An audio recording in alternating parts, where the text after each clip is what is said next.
आमच्या शेजारी एक काकू राहतात, ते खूप श्रीमंत आहेत.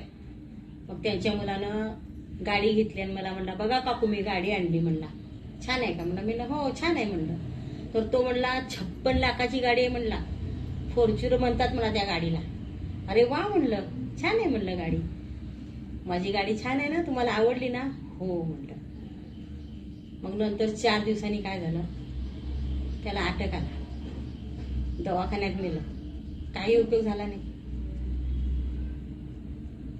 गेले म्हणून सांगितले. मग घरी आणलं आणि 4 जणांच्या खांद्यावर घेऊन गेलं आणि ती 56 लाखाची गाडी दारात राहिली. म्हणून बंगला, गाडी, माडी सगळं इथंच टाकून जावं लागतं. फक्त कर्म चांगले केलेले आपल्या बरोबर येतात.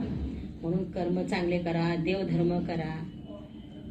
बंगला, गाडी, माडी, इस्टेट काही आपल्या बरोबर येत नाही, सगळं इथंच टाकून जावं लागतं. माझं माझं माझं जीवन असं सहज, मेल्यावर सगळं इथंच टाकून जावं लागतं, काही आपल्या बरोबर येत नाही. म्हणून गर्व करू नका, हे माझं, ते माझं, हे मी एवढं केलं, मी तेवढं भाड्या बांगल्या, मी बंगले बांधले, मी गाडी घेतली, घोडा घेतला, काही काही गर्व करू नका. हे सगळं इथंच टाकून जायचंय. माझं आहे, मी घेतलं, सगळं इथंच टाकून जायचं. फक्त कर्म चांगले करा, ते आपल्या